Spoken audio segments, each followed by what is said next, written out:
Hey guys, welcome back to my channel where I cover nostalgic, obscure, or otherwise strange content. Today, back by popular demand, and I guess the childhood trauma that we all share surrounding this show, we're going to do another video on Beyond Belief Fact or Fiction. This is my third video that I've done so far on this show. If you don't know, you probably do, but if you've never seen the show or seen my videos before, Beyond Belief was a show that ran, I think, from 1997 to 2001, and basically the whole thing was they'd show you 5 scary stories every single week, and then you had to guess which ones of those stories were true stories and which ones were fake, made up by the writers, and it was almost impossible to guess. I've loved doing this series on my channel because it's really fun for all of us to try to guess together and see like how bad we are at telling which ones of these stories are supposedly true, because to be fair to all of us, the system is rigged against us. None of these stories seem like they could be true, and if they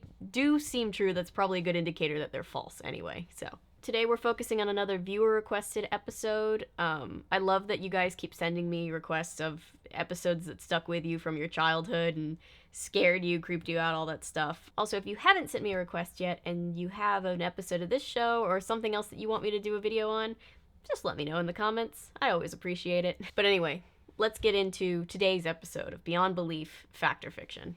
The dictionary defines ambiguity as open to multiple interpretation. And even when you factor in all of those various possibilities and look at it from all angles, it's still the same. Oh. Yes, ambiguity means the possibility of multiple interpretations. That's why the visual puzzle, when you flip it upside down, it says the same exact word that it says right side up. I think that still counts because you're reading it from a different perspective. I get what they're trying to say, but that's still kind of funny to me. There is one thing they will all have in common. Suspense? Ambiguity. Oh, right, ambiguity. As the head curator for the museum, I was asked to accompany our director to the private studio of Marcel Ducroix. So this first story is about a mummy. It's very on brand for this like early Halloween thing / constant never-ending Halloween thing here on this channel that we have going on. I'm sorry to have kept you waiting, gentlemen. I was asleep. Oh my god, cover your mouth when you cough! I spent the next several hours checking and rechecking the elaborate mummy case, the wrappings, and the paperwork. How did this priceless relic come into your possession? You must trust that it is mine to do as I wish. Yeah, this guy's giving real trustworthy vibes off to me. I don't know about you. How can one put a price on the head of Princess Ferrantiti? Well, I assume by selling it to be purchased, you are actively putting a price on it. That's what selling things is. Excuse me. Oh my god. Shit, kind of an underrated reaction if you ask me. I would have run out of there screaming if I saw a ghost like floating off the floor, but no, she's just like, oh wow, nice hair, bro. And if you don't believe me, then I'm not working here anymore. You understand? I quit. So the cleaning lady quits because they don't believe her. Not because there's a ghost haunting the place where she's working actively, but just because nobody's really taking her very seriously. And then, late one night, a security guard witnessed the same vision. Mandy, I could understand, but the security guard, he has been with the museum for 15 years. Okay, don't be rude to Mandy. That feels like kind of an underhanded thing directed at Mandy. The way that he's like, I mean, sure, Mandy thinks she saw a ghost because Mandy's crazy, but the security guard, I have much more faith in him. They're probably watching too much television and reading too many tabloids. The two things that people who believe in the paranormal do. They watch TV and they read the tabloids. I sat there, poring over my notes. He's poring over his notes with a magnifying glass. Just like, damn, my handwriting is tiny. But then, I couldn't believe my eyes. I think somebody owes Mandy an apology. She seemed to be beckoning me to follow her. Really? What gave it away? The way that she was very clearly motioning for you to follow her? The ghost was just like, hey man, over here. Hey, excuse me, sir, can you come over here? Can you come over here, please? And he's just like, I can't put my finger on it, but something is telling me that she wants me to follow her over into that next room. There in the coffin was the woman whose ghost was haunting the museum. Oh. Wait, what? It cannot be. But she just kind of like whoop comes up from under the frame. They arrested Marcel Ducroix for the murder of a beautiful young woman he had met in a local cafe. He then wrapped her body and placed it in the coffin. So this dude killed somebody and then tried to sell her dead body? Oh my god, that's so dark. Jesus. Was it really the spirit of the murdered woman who was haunting the museum at night? Or simply the imaginations of an overstressed staff? I mean, no matter how stressed out the staff is, I don't think they can just manifest a dead person. I don't think that's the logic that we're supposed to be going with. Did this story of the mummy really happen? Or are we keeping the truth under wraps? Oh my god, I can't even be mad at him for that one. He's just the best. I love Jonathan Frakes. Next, a security guard is forced to look terror in the face on Beyond Belief, Fact or Fiction. Oh yeah, and I haven't talked about this in the first 2 videos that I've done, but I do really love the bumpers like in between segments as they go to commercial break. Next, a student spends a night of horror in a cemetery. Next, eyewitnesses claim to see a giant commit murder. Next, a river holds the secret of a mysterious stranger. Like as they tease the next story, because they're just so bizarre and there's no segue at all. They're just like, yeah, that was a weird story. Now here's this other completely different weird story, and it just is, I just have to play the role of them for you because it just sounds so funny when you hear it. But the most reliable security device of all is a dedicated human being. What if the real security devices were the friends we made along the way? It's late Tuesday afternoon, and Vic Purnell is training a new security guard. So this next story is about a security guard with a perfect record. He's kind of a workaholic. He's training up this new security guard. Sometimes it's not enough just to check the doorknob. You gotta throw your whole weight against the door, make sure it's secure. Like this. You understand? Oh my god, you guys are like 30 stories up. Don't do that. It's scary. Don't move or I'll blow your brains out.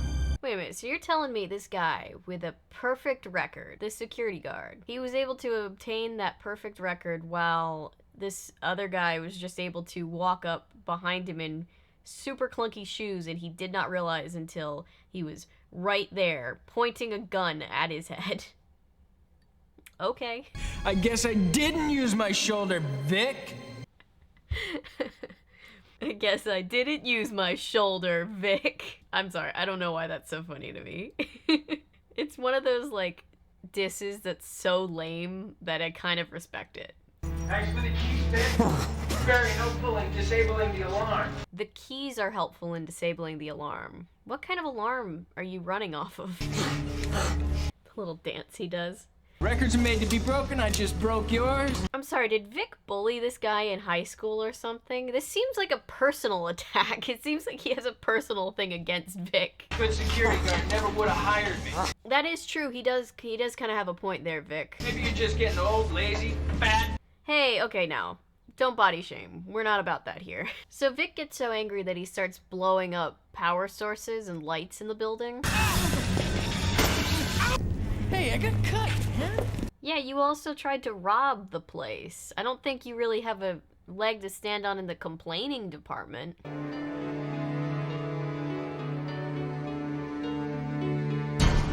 And plot twist, Vic has been studying telekinesis the whole time. He learned telekinesis by correspondence course? I don't know. Whatever it was.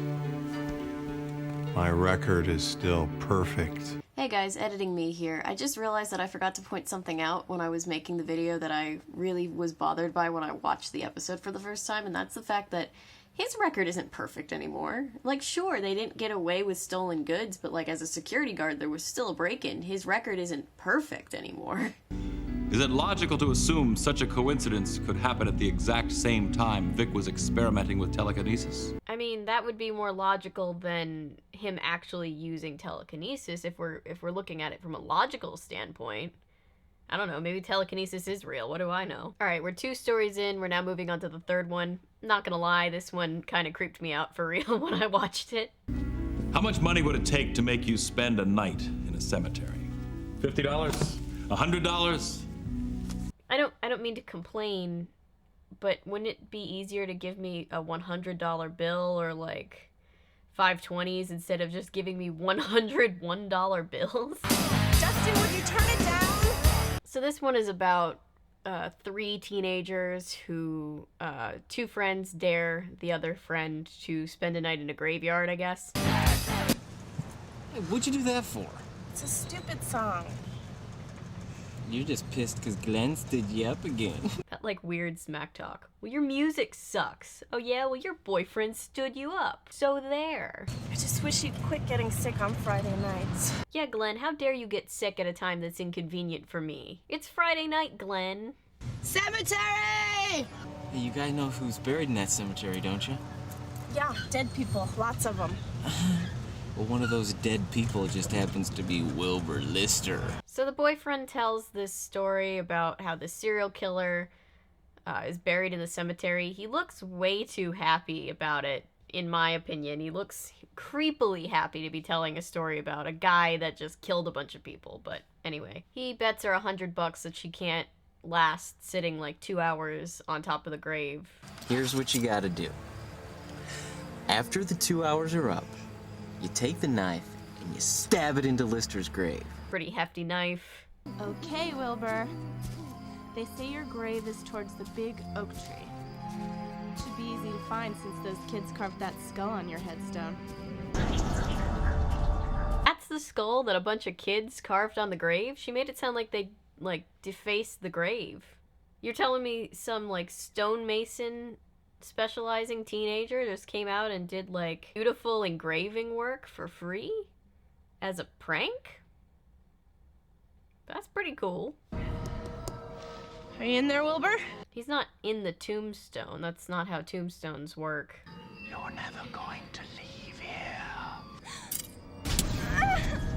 You're not going anywhere.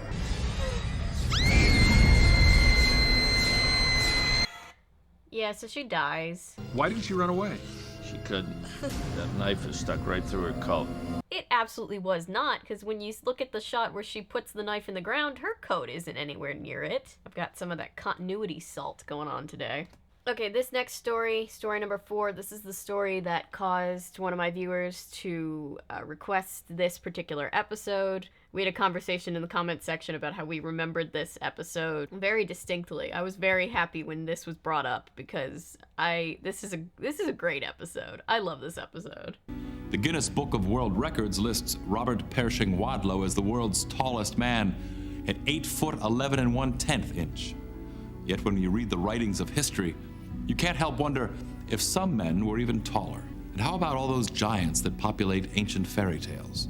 I kind of feel like we should tell him that giants in ancient fairy tales weren't real, but I don't want to burst his bubble. He seems so happy about it. Let's just let him think that they're real. When you're a cop, you have to investigate everyone's murder. Yeah, that's what being a homicide detective implies, sir. Even if the murder victim is a man you may personally despise. So this story is about a homicide detective who's trying to figure out who killed this terrible guy. The weird thing is, though, the apartment was deadbolted from the inside. Maybe the victim deadbolted it after the killer left, just to be safe. Sir? It was a bad joke, Marquez. Low blow, detective. My God. George Delarose. That's the guy who was tried for murdering his wife about a year ago. I remember. He beat that. And his wife turns up brutally murdered. And the husband just happens to have a perfect alibi. When have we heard that before? I get that it's safe to assume that this guy was a dirtbag who really did kill his wife, but the way this scene is written, it just kind of makes the detectives sound like assholes who don't understand the concept of an alibi. Wait, so we can't just throw this guy in jail? No, he had an alibi. You mean the guy that we think is guilty had a plausible excuse for why he provably could not have been at the murder scene? Yeah. That bastard. I'll never forget what I saw. It was a giant man, as tall as the balcony, and he had on a dark overcoat and this long, flowing black hair. So all the neighbors report the same thing, which is that they saw like a 20-foot dude just like walking up to the balcony, reaching over and strangling this guy. Whoever made this print weighed at least 500 pounds. I took my time. Hang on, I think I solved it. Pick me, I know how they did it. The fact that this detective is just sitting there brooding while there's literal photographic evidence of exactly what the answer to the murder investigation is just really funny. One of the photos was of Marie Garibaldi and her brothers, the Flying Garibaldis. The answer was in the poster on the wall. Marie's three brothers balanced one on top of the other, measured close to 18 feet. There you go, he got it. He got there eventually. Wait a minute, didn't they find a giant footprint? If they were just three dudes, like, balanced up on each other's shoulders, why would their footprints be any bigger? I don't understand that. Okay, last one, and then we all get to guess which ones are real and fake. And I know I said that the graveyard one creeped me out, but also this one, very creepy, just fair warning. They towed my car. Oh, this poor guy has seen better days, hasn't he? He kind of reminds me of the Mayhem guy, you know, from the Allstate commercials. I'm your cat. And ever since you brought me home that day, well, I've been plotting to destroy you. Off topic, moving on. My car. They towed my car. They towed my car. Wait, what did they tow? I didn't catch that. They towed my car. Oh, your car. They towed your car. I get it. He looks to be having himself a real bad day. He's in the city, I can tell you that. Uh-oh. He's coming our way. Man, look at this guy. He looks awful. I know. Should we help him? Maybe call the police or an ambulance or something? Nah, let's just point and laugh at him for a little while. Yeah, that's what I was thinking too. That's a much better idea. They towed my car. And you won't need us. We're retired. Completely irrelevant. Just totally not pertinent information, but okay. We don't want no trouble. Do we, Daryl? Huh? No, we don't. I have to find my car. Help him find his car. Are you crying? They towed my car. Well, you ain't gotta cry about it. I love this kid. He's like my favorite character in this whole episode. You sure are strange. Come on, I'll take you to Wally. He does all the towing around here. That's very sweet, but wasn't this made at like the height of the whole stranger danger thing? I think this is kind of sending the wrong message to kids. That if some stranger just walks up to your door, you should just walk off with him without a second thought. I don't think that's a good lesson to teach kids at all. What's your name? My name's Reese and I'm 11. I'm Edward. Oh, he does know how to say other things. I thought he was just kind of like Groot, but with the whole, you know, they towed my car thing. And they towed my car. There we go. He's back. I have to get something out of the trunk. Well, you got a key? I have to get something out of the trunk. Well, that means I'm gonna have to put the crowbar to it. That means busting the lock. Is that all right with you? I have to get something I know out of you the got trunk. to get something out the trunk. Yeah. Yeah, sorry, Wally. He's hell-bent on that trunk. Wow, it's like a dam burst. It was what Wally saw next that has made this story live forever. Thus ends the saga of the wandering spirit in the designer suit. Oh. Oh no. Poor Edward. God. Wally thought about just walking Reese away, but he had to have another witness. He thought about sparing this child from being scarred for life and having, you know, permanent trauma, but then he thought, nah, you know what? I just need another corroborating witness. That's more important than this child's mental health. And how did Edward end up in the trunk of his car anyway? I don't know. You got me there, Jonathan. Maybe the answer lies in the gambling debts he had built up with organized crime. Yep, that'll do it. All right, time to make your guesses. Go ahead and leave your guesses in the comment section. You can even watch this part first and then pretend that you got all 5 right because you're a super mega genius. I don't care. Okay, first up, the mummy. I'm gonna say it's true because it seems like just crazy enough that they would try to pass it off as true. I haven't watched to the end yet, so I genuinely don't know. If you guessed this story had the ring of truth, you're right. A story similar to this one did take place. All right, I got 1. That's usually like my running score for like the whole of the episode, so I'm doing okay. Let's review the story of the security guard who used his mind to protect his building. Let's say this one's also true. It doesn't seem possible, but that's usually how you know they're gonna say that it's true. Did you think this story was a figment of a writer's imagination? Not this time. It happened. 2 for 2, baby. Let's go. It's not gonna work. You're not gonna scare me out of that $100, so you may as well come out now. Okay, so I think maybe they're gonna throw us a curveball. They're gonna say that this one's fake. Because it seems plausible enough, right? It's one of those things where, like, this show, the ones that seem plausible are the ones where they're like, nah, that one was completely made up. So, like, the fact that she could have just scared herself and died, I guess, I think they're gonna say that it wasn't true. Did you guess that a girl did die this way? If you did, you're wrong. This one's an urban legend. It's fiction. Okay, now I'm doing officially so well that I'm convinced that you guys are gonna just think I'm lying when I say I didn't watch these ending ones.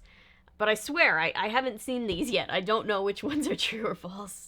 And how about the story of the giant that turned out to be a human tower formed by 3 acrobats? I think I talked about this with the person who originally suggested this episode. I think we both remembered this being true. Was this story of a revenge taken by 3 brothers inspired by an actual event? Yes. Aha! We were right. We remembered correctly.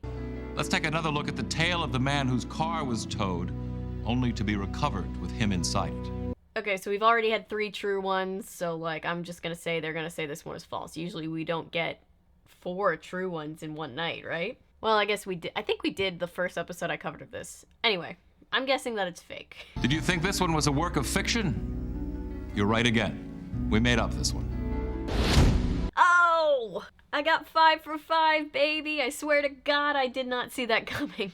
I'm so proud of myself. I've never gotten 5 for 5 on the show in my entire life. This show is just so fun. It's so campy. You feel smart when you guess one right, and then, you know, you just want to keep watching episodes. They're all on Amazon Prime, so if anybody out there has that, feel free to binge some, or they're also, there's a good bit of them, if not all of them, uploaded on YouTube. You could also watch it there. But anyway, that's all I've got for you today, guys. I'm gonna end this video here. Thank you so much for watching, for liking, commenting, subscribing, sharing. Anything and everything you do to support this channel means the world to me, and I just want to say thank you for being here. If you're new here and you're a fan of nonsense, maybe consider sticking around because I post nonsense all the time.